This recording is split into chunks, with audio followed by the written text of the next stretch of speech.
All right, so I'm here to answer and ask the people's questions. And there's some questions around how Formula Drift actually sets up a racetrack. So instead of guessing and walking Orlando by myself and just like touching cones and just trying to figure it all out, I asked Ryan to come explain it for people like you and for people like me. So Ryan, how's it going? Good, thank you. Okay, let's just jump right into it. How the hell do you decide where the cars are supposed to go on a track like Orlando? Well, a track like Orlando, and I guess in general, it's multifactorial how a track layout comes to be. If we take Orlando as its own example, one of the things that you probably don't see because you actually have to be on track is this is a very, very rough surface. So tire wear is a real concern here. I saw that actually. Yeah, and there are areas where, you know, it is rougher in some places versus other places. It's older, you know, surface, and so it really does abuse the tire. So that's one factor. The other factors are, you know, as a sanctioning body, we are trying to promote a track layout that gives the best possible tandem that we can. Then you take that and you butt it up against what will sustain from the cars and the tires themselves. Now, because we don't have a spec tire in the Pro Series, for example, we have to take into account all of the cars plus all of the tires and figure out how long the tires can last and try to make it so that they can last those 2 laps. Is that kind of why, I mean, taking Orlando, for instance, right? You guys initially were planning on doing a different layout, then the layout kind of changed a little bit, or at least that's kind of what it sounded like on Instagram and things like that. Did the tire wear have to do with that change in decision, or I guess, how do you keep that sort of stuff in mind if you do go to change the track? Well, we knew that there would be some pushback on the new track layout for some of the teams with some of the setups for tire wear purposes, but really the reason why we ended up having to change it back is because a couple weeks ago they had a show here that damaged the track in an area that was not known to us before we made that track layout. And so that would have been, you know, not just dangerous, but it also would have presented a problem where we would have to go around an obstacle, a big hole in the track. There's some doozies out there. Those drain pipes that are out there, like you kind of find yourself 5-6 feet off that line, and it's rough. Yeah, no, I mean, if you think about the number of venues that we have in the series, and you think about the difference between Long Beach and Orlando, Seattle and Irwindale, Salt Lake City, they all are so different in scope and in the surface that they have, and also how the turns are structured, and whether or not there's how much of the weighting is happening on the left-hand side of the car from a percentage standpoint versus the right-hand side of the car. So all those things kind of come into play, and you know, a lot of what we do is very collaborative with teams to kind of understand, you know, like with a track like Salt Lake, for example, it's a very high-speed track, but it's a longer track and we can get a little bit more out of it. Well, why is that the case? Well, it's because of the way that they're driving on that track and the way that the cars are set up for that track. Whereas you have a simple figure 8 like this, but the surface is much more rough. We have guys that literally can set up their cars for qualifying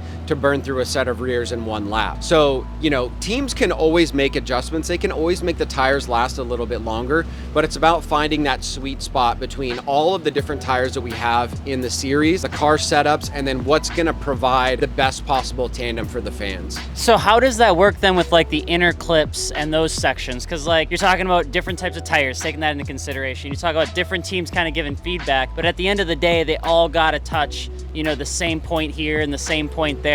How do you guys determine where that point should be? Well, I mean, there's a very large debate going on within the drifting community right now, and specifically in Formula Drift about you have outside zones and you have inside clip. And there are a lot of people that are actually against the concept of an inside clip. And the reason why is because if somebody takes an inside clip perfectly and the chase driver is trying to close proximity, they really can't get door to door with that person without hitting that inside clip. And so there's a choking off type of philosophy that comes out of having inside clips. So you're maybe not officially, but over time kind of progresses, you're going away from inside clips, more focused on outside zones. Is that kind of what I'm hearing? I mean, I wouldn't say that that's what we're doing. I'm saying that that's one of the debates within the community. There's a lot of variety in Formula Drift, and I think that sometimes comes with a lot of variety of opinion that comes with the sport itself.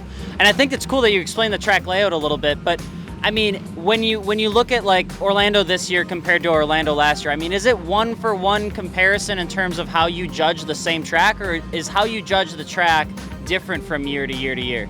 No, I don't think so. I think Orlando is one of the most simplistic layouts that we have. You know, you will get a lot of really close tandem because it's not that difficult for the drivers to drive this course. So, I mean, in your opinion, as you kind of see the sport growing and thriving, getting bigger, there's more eyeballs, obviously there's more criticism, there's more praise, everything is continuing to grow. You know, what's one thing that you think as you guys are setting up tracks like Orlando and other ones that people don't know that you put a lot of effort into? Is there something specific you guys spend a lot of time on? Well, I mean, we have a large back history of track layouts because we've gone to a lot of the same events. And, you know, one of the things that I'm starting to think about more seriously, and it's one of the reasons why we wanted to try a different track layout here, is I do feel that if you have F1 in Monaco, right, everybody looks forward to that event because it's a really important event on the F1 calendar. It's actually kind of a really crappy course, though. Terrible. There's no passing, it's not very exciting, whatever, blah, blah, blah, blah. I think that in something like the same sense of that, we need to utilize the venues that we have and, where applicable, offer alternative track layouts. And whether we do those every other year or we put that in intermittently, I think that's important for fans to say, hey, you know what, it's going to be different than it was last year.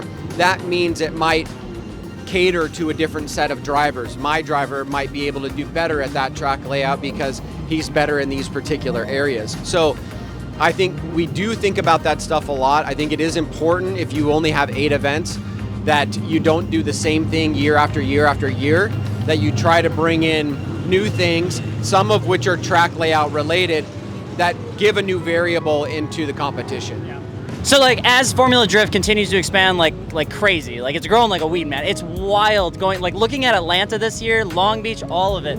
Are you guys going to expand into new tracks? Or are you just going to change up current tracks? Like, what's the game plan for you guys? Well, I think one of the things that's important to understand is that there are 1,500 tracks approximately in the United States. Many of those are dirt tracks, so there's not an application for us there.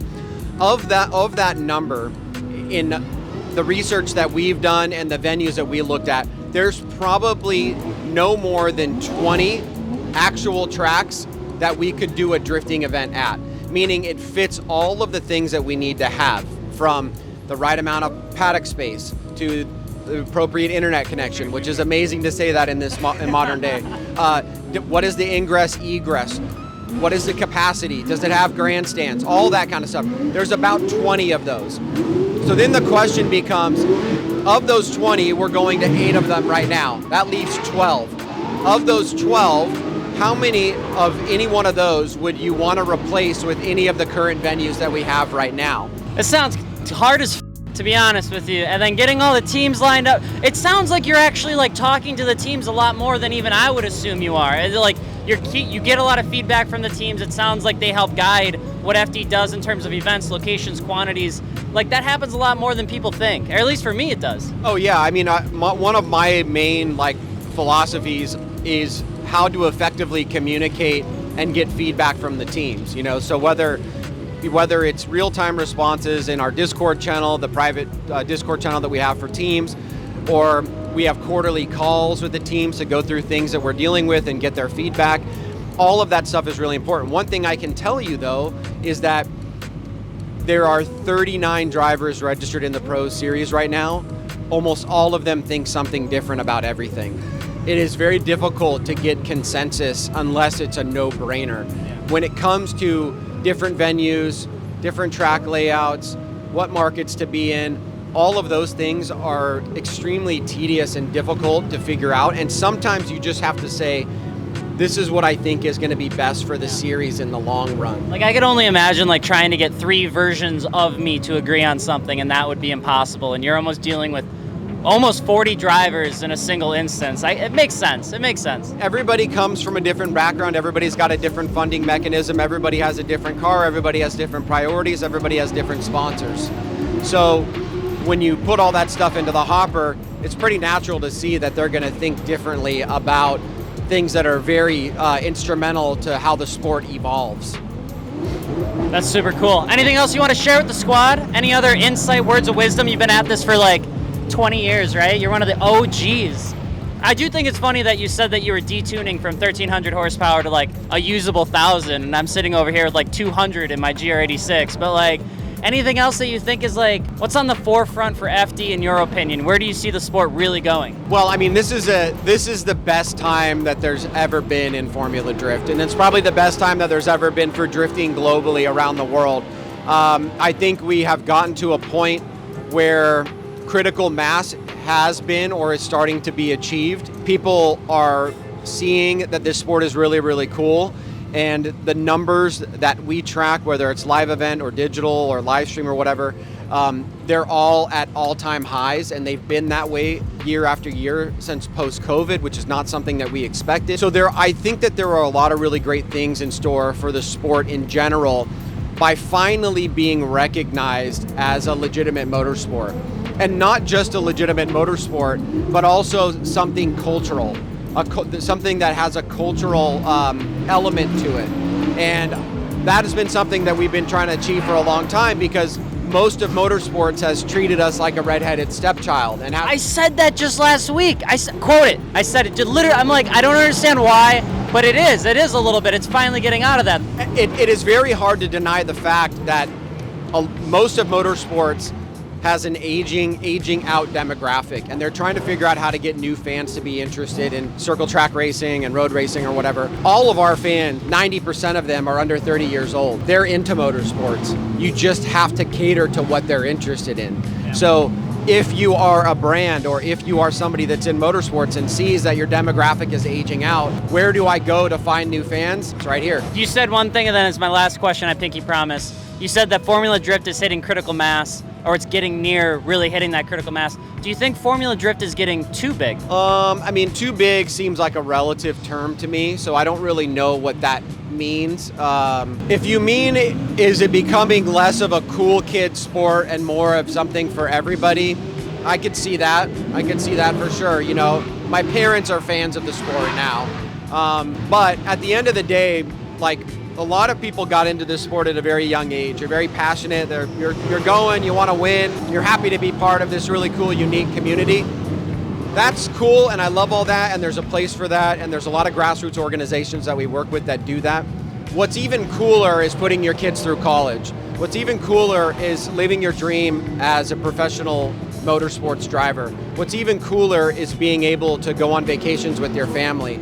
And if you can do that because of what you've invested into Formula Drift, and it provides you a return in order to do that, to me, that is better than being a cool kid. I like that answer. I appreciate it so much, Ryan. Thank you so much. So you guys heard it here first, and of course, if you guys haven't had, or if you have any questions, be sure to ask us in the comments of Torque Motorsport. We're here for a couple things and stuff. So I do appreciate it, Ryan. Thanks for answering the questions. It means a lot, man. Thank you.